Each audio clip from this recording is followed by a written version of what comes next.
Amici bellini, arriva un annuncio così all'improvviso, de botto, dicono quelli di internet, non lo so. Raspadori al 2028, che però aveva già un contratto al 2027. Quindi io direi che è il momento di parlare. Cominciamo.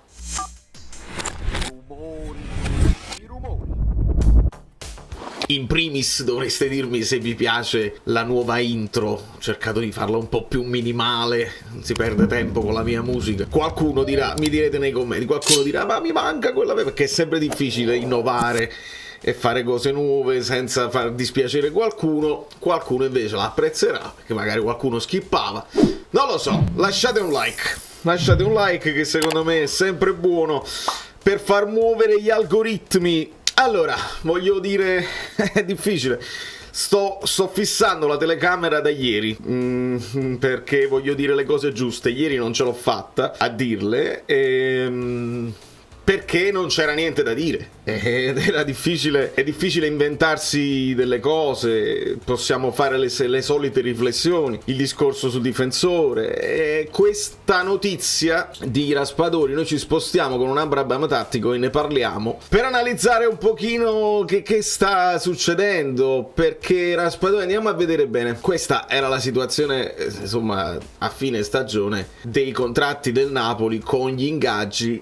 E come vedete Raspadori aveva già un contratto, scatta in automatico il riscatto di Raspadori per una serie di cose che si sono realizzate, e il Napoli aveva firmato il contratto quinquennale con Raspadori e che quindi era fino al 2027. Ora io dico, come per Di Lorenzo che aveva un contratto lungo fino al 2026, che stiamo facendo? Cioè, va benissimo, è un grandissimo talento, è un prospetto, è un'idea che io vi avevo detto anche nel video precedente, no? Se Lozano andasse via, il Napoli potrebbe anche decidere di avere Raspadori come prima scelta e quindi sostituire Lozano con Raspadori. Garcia lo individua come esterno destro, si può alternare con Politano, lì ci puoi mettere Elmas, e quindi il pacchetto degli attaccanti, come lo vedete qua, ci aggiungi un Elmas al posto di Lozano e quindi puoi pensare di alternare. Se non hai Kvara c'hai Elmas o Raspadori, se non hai Politano hai Raspadori o Elmas. A quel punto però devi comprare dei centrocampisti per eventualmente far riposare Zielinski. Il discorso che vi facevo su Folorunsho potrebbe essere un discorso di dire, vabbè, stiamo promuovendo Folorunsho a vice Zielinski, o lo stesso Gaetano che in questo momento è infortunato e quindi è difficile da valutare per Garcia, però anche lì potrebbe essere una scelta il Napoli che si affida a quelli che già c'ha, e serve ancora, però, perché non ve l'è andato via, è stato chiarissimo Garcia, i piani esistono e ne hanno parlato chiarissimo, cioè per tutti è chiaro, serve il vice Anghissà, perché se poi la questione Dem è ancora in bilico che si allena e potrebbe essere il vice Lobotka, serve uno al posto di Anghissà, altrimenti ci puoi mettere anche Anghissà al posto di Lobotka, ma serve poi uno al posto di Lobotka. Insomma, secondo me ci sono delle priorità che non stanno sul piatto del Napoli in questo momento. Andiamo a vedere un'altra cosa per essere precisi nella narrazione. Raspadori questo è il momento in cui è scattato automaticamente il prestito oneroso, diventa obbligo di riscatto e quindi 30 milioni va benissimo, 2 milioni nel calciatore, tutta una serie di bonus. Raspadori ha firmato un contratto quinquennale, quindi Raspadori era già nostro fino al 2027. Non mi sembra un'operazione che aveva priorità, visto che noi guardiamo anche i contratti, gli amici bellini abbonati che stanno sempre sul pezzo. Guardate com'è denso di pagine questo contratto.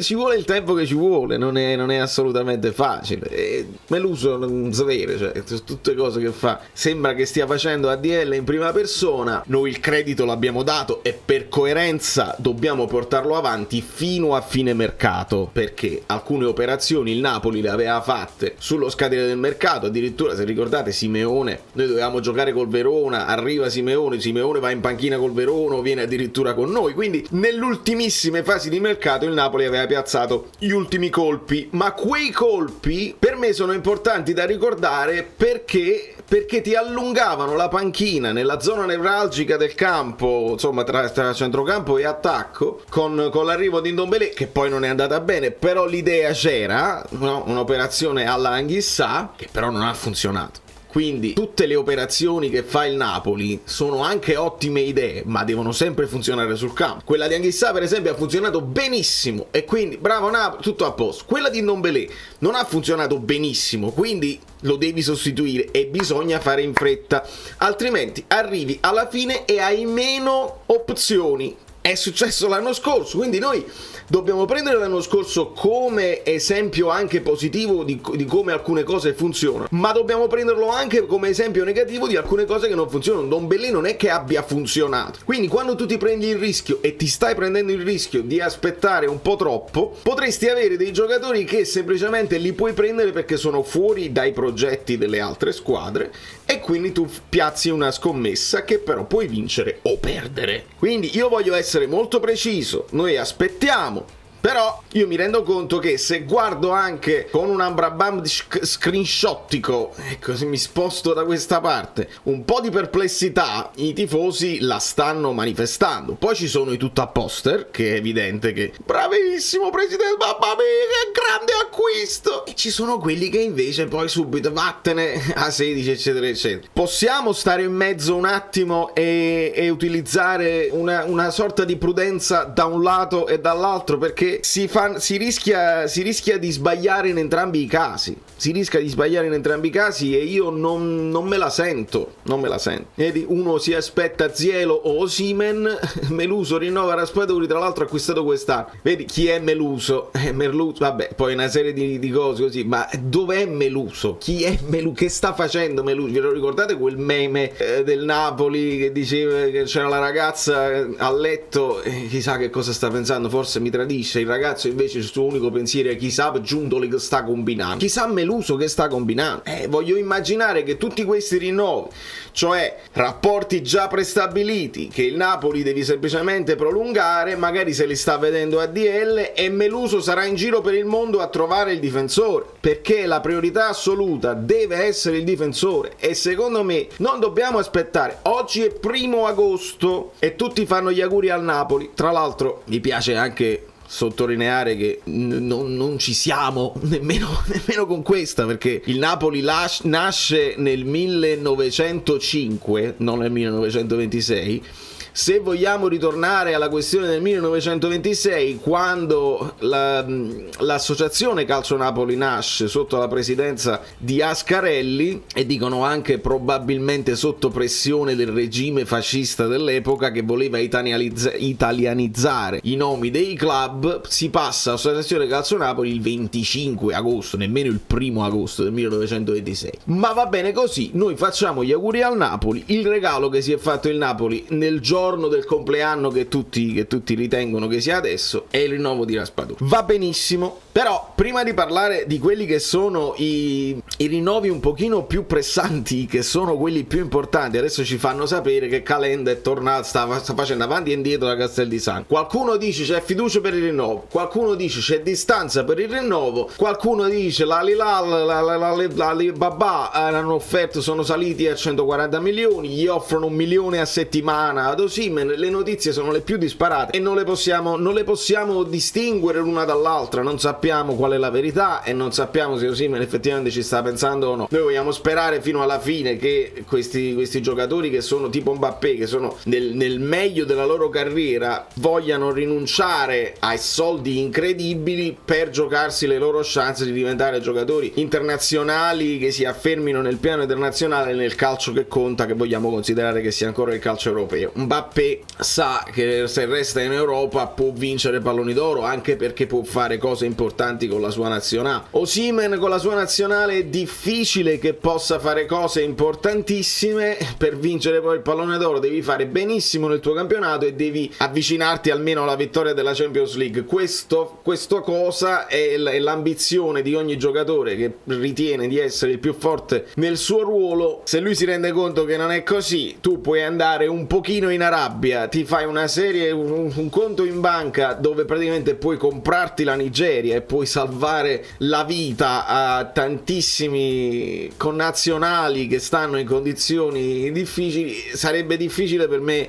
anche biasimarlo. Ti fai un periodo magari breve, magari un anno. L'idea secondo me di Mbappé era quella, cioè l'idea dell'Arabia per Mbappé. Ti fai un anno qua, 2 anni qua, noi nel frattempo creiamo una rete pubblicitaria, il campionato diventa interessante e quindi poi dopo tu te ne vai al Real Madrid a concludere dopo un anno o 2, però ti sei fatti 700 milioni. È una cosa che secondo me era immorale non fare. Non lo so se queste sono le prospettive di Osimhen, ma nel frattempo quello che mi interessa tantissimo, noi li abbiamo visti queste statistiche di Kickest dove praticamente il Napoli è molto presente, più tiri in porta, più big chance, più i tiri, i gol, gli assist, i dribbling, i clean sheet, eccetera eccetera. Un dato che non viene molto considerato e secondo me è importantissimo è quello dei passaggi, e andiamo direttamente ai passaggi accurati, cioè quelli precisi che vanno a buon fine.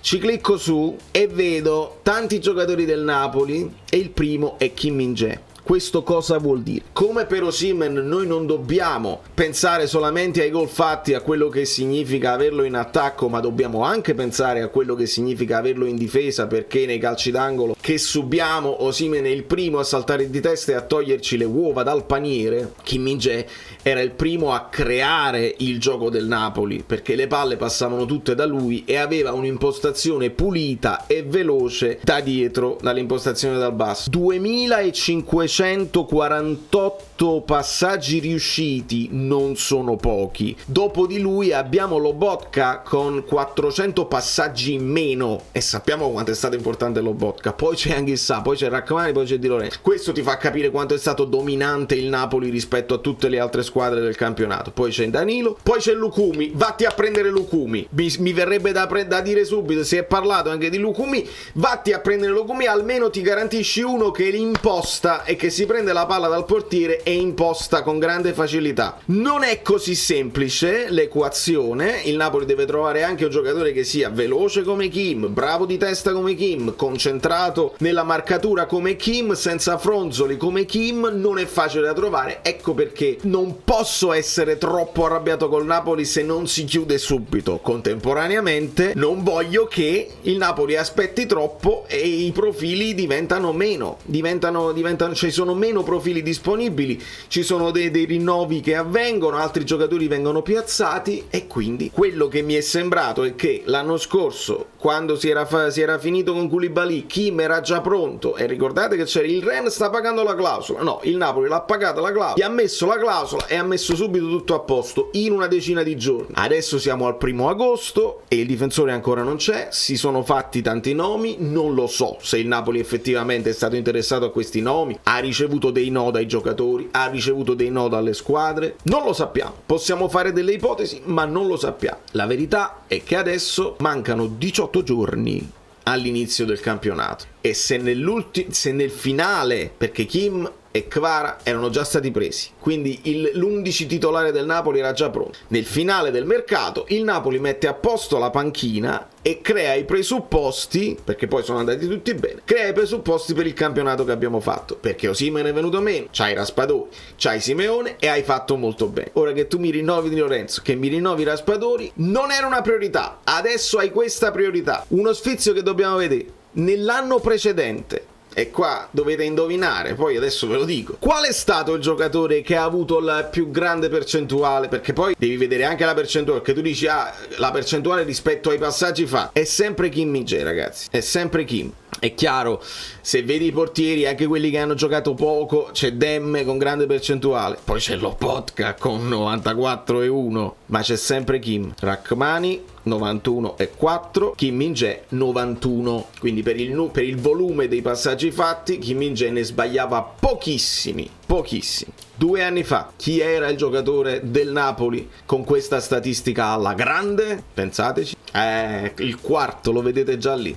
Il primo era Brozovic, poi c'era Maxim Lopez, poi c'era Ferrari, il Sassuolo che gioca sempre a pallone, poi c'è Fabian Ruiz, Skriniar, Milenkovic, Savic, Acerbi, Rachmani. Vedete Rachmani come è cresciuto anche lui? Quindi se poi si decide di sostituire Kim con un Ostigard, molto della responsabilità passerebbe a Rachmani, perché come numeri ci siamo ed è cresciuto nel frattempo. Poi c'è sempre Mario Rui che voi non considerate mai, Di Lorenzo, eccetera eccetera. Percentuale di passaggi, Lobotka, dobbiamo andare alla seconda pagina per trovare Demme, sempre giocando di meno, Rachmani e Fabian Ruiz. Non c'è Koulibaly, quindi è andato molto meglio di Koulibaly Kim, e deve arrivare uno che se fa meglio di Kim, amen. Se fa uguale a Kim, alla grande. Se fa un poco di meno Kim, potrebbe essere addirittura ottimo, perché Kim è andato oltre qualsiasi aspettativa. Però questa è la più grande priorità al momento, più del vice Anghissà, più del vice Politano, del vice Lozano, perché si può fare con Raspadori. Questi sono segnali, questi rinnovi sono segnali che si danno agli altri giocatori. Non è una cosa, non è una programmazione di campo che tu dici stai pensando al futuro. Il futuro era già assicurato col 2027.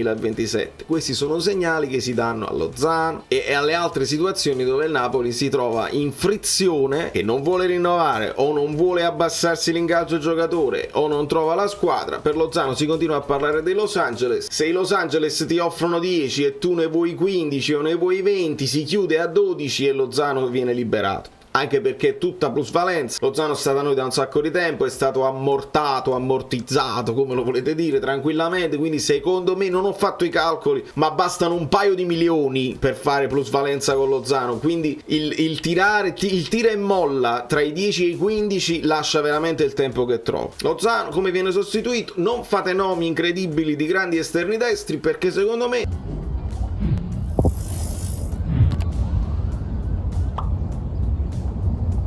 l'idea del Napoli è quella di sostituirlo con Raspadori. Avrebbe anche senso, io non mi lamento assolutamente dell'operazione.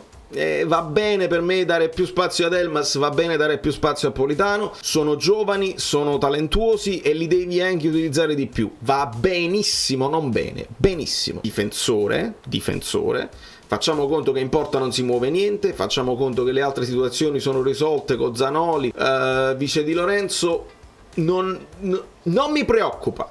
Difensore mi preoccupa tantissimo, non poco, tantissimo. E a centrocampo lo devi piazzare a uno, lo devi mettere uno. È importantissimo, perché proprio a livello numerico, se tu vuoi fare di necessità virtù con Gaetano, Foloruscio, questi giocatori qua, secondo me rischi veramente troppo. Ne serve uno forte che possa, perché ricordiamo che Anghissà è fortissimo, ma ogni tanto fa attacca e stacca. Io voglio pensare che Anghissà magari con l'allenatore che è un suo mentore, insomma è un uomo suo, faccia sempre partite come l'inizio del campionato scorso e non smetta mai di impegnarsi al 150%. Quindi va benissimo, però là lo devi fare, perché si è gestito l'anno scorso.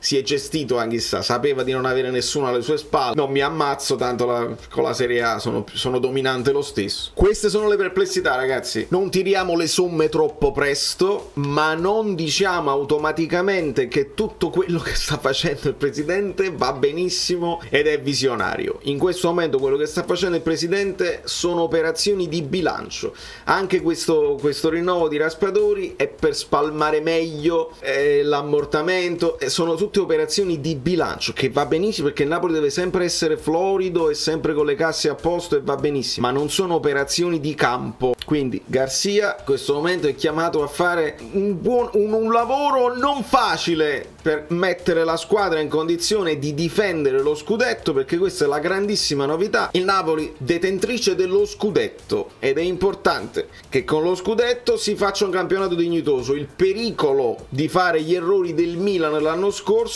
che forse con un po' di presunzione hanno pensato vabbè, poi hanno fatto il mercato, non ha funzionato quello del mercato. Il pericolo c'è la speranza contemporaneamente invece che tutto vada bene anche quest'anno e uno si possa confermare ad altissimi livelli in campionato e in Europa. Da New York, Valerio Fluido è tutto. Fatemi sapere se avete perplessità o se siete assolutamente fiduciosi o se state nel mezzo come me, perché io sto nel mezzo. Non voglio dire cose, non voglio aizzare la gente e non voglio dire cose che non penso. Io sono abbastanza, non sono tranquillo, non posso dire che sono tranquillo, però sono un po' appagato dallo scudetto conquistato. Questo appagamento è quello che ci fa stare un po' più in attesa e un po' più prudenti sul giudizio totale. Che abbiamo vinto, ci siamo rilassati un pochino, non c'è contestazione nell'aria come c'era nell'anno scorso. Però quella contestazione poi ha portato a una bella svolta. Vuoi vedere che dobbiamo protestare e farci sentire? Non lo so. Nel frattempo pare che la Juve, Lukaku se lo prende veramente. Lasciano Vlahovic, Lukaku alla Juve, diventa un top player da primo slot